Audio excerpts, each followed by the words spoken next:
Welcome to the Unbroken Mirror. Let's start with something simple and maybe a little uncomfortable. Have you ever had one of those moments where you pause and think, what is all this actually for? Not in a dramatic, end-of-the-world way, just a quiet moment. You wake up, you check your phone, you go to work, you eat, you sleep, and somewhere in the middle of that routine, a strange question appears.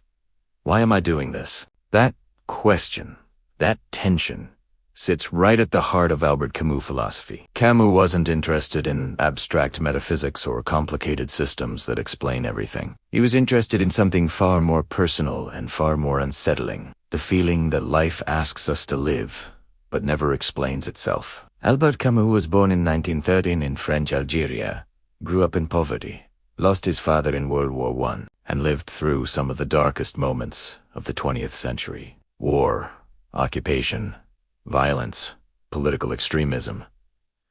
And yet, he's often misunderstood as a cold or pessimistic thinker. In reality, Camus was obsessed with life, its beauty, its intensity, and its fragility.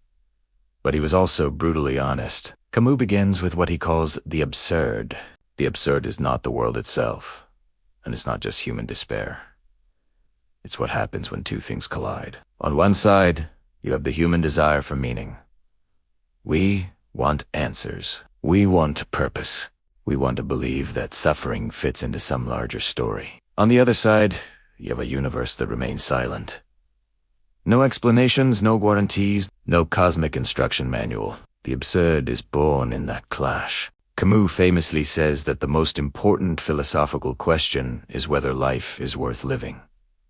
And that's not hyperbole. He means it literally. If the universe has no inherent meaning, if our questions echo into silence, why not just give up? This is where people often assume Camus is nihilistic, but that's actually where he diverges from nihilism. For Camus, the recognition of the absurd is not the end. It's the beginning. He rejects three common responses to the absurd. The first is physical suicide. Camus argues that ending your life doesn't solve the absurd. It simply removes one of its terms. It's not an answer. It's an escape. The second is what he calls philosophical suicide. This is when people leap into belief systems that promise meaning without evidence, whether religious, ideological, or metaphysical, simply to quiet the discomfort. For Camus, this is a kind of betrayal of honesty. It's choosing comforting illusions over facing reality as it is. The third response, and the one Camus advocates, is rebellion. For Camus, rebellion doesn't mean violence or chaos. It means refusing to give in, refusing to deny the absurd, refusing to invent false meaning, and yet continuing to live fully anyway. This is where Camus introduces one of his most famous images, the myth of Sisyphus. In Greek mythology, Sisyphus is condemned by the gods to push a heavy rock up a mountain, only for it to roll back down every time he reaches the top. He must repeat this task for eternity. At first glance, this is pure torment, endless labor with no result. But Camus asks us to imagine something unexpected. He asks us to imagine Sisyphus happy. Why, one might ask? Because in the moment, Sisyphus walks back down the mountain, fully aware of his fate. He owns it.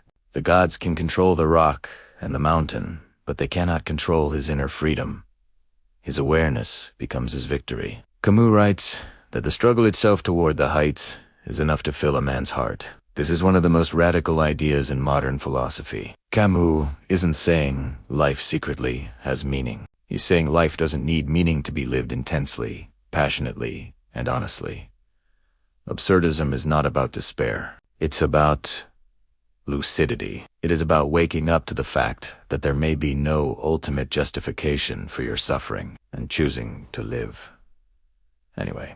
To love anyway. To create anyway. This is why Camus was deeply opposed to totalitarian ideologies. He believed that once people claim absolute meaning, absolute truth, they start justifying cruelty in its name. For Camus, the absence of ultimate meaning actually demands compassion. If nothing is guaranteed, then human life becomes infinitely precious. Camus novels explore these ideas not through lectures, but through lived experience. In The Stranger, we meet Meursault, a man who refuses to pretend he feels things he doesn't. He doesn't cry at his mother's funeral.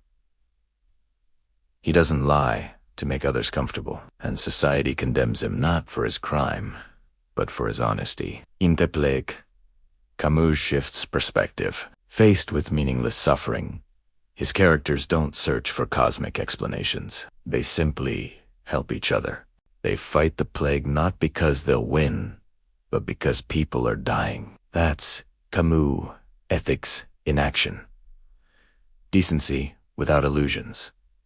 Absurdism asks something difficult of us. It asks us to stop waiting for life to justify itself, to stop postponing living until we figure it all out, to accept that there may be no final answers and to find freedom in that. In a strange way, Camus' philosophy is deeply life-affirming. Without an afterlife promised, this life matters more. Without a grand narrative, each moment becomes heavier, denser, more real. The laughter with friends, the work you pour yourself into, the quiet moments when no one is watching. Camus once wrote that real generosity toward the future lies in giving all to the present. That might be the heart of absurdism. Not resignation, not hope in some distant resolution, but presence to live without appeal, to live without guarantees, and to say yes to life anyway. That, for Camus, is rebellion. And perhaps that's why, decades later, his ideas still feel uncomfortably relevant, because the world still doesn't explain itself, and yet, here we are, living, questioning, loving, pushing the rock up the mountain once more. And maybe, just maybe, that's enough. Thank you so much for joining me on this deep dive into Camus and absurdism. I hope it's given you some food for thought. If you found this interesting, please hit that like button and subscribe to the Unbroken Mirror channel for more explorations into the world's great wisdom traditions. I'd love to hear your thoughts in the comments below. See you next time.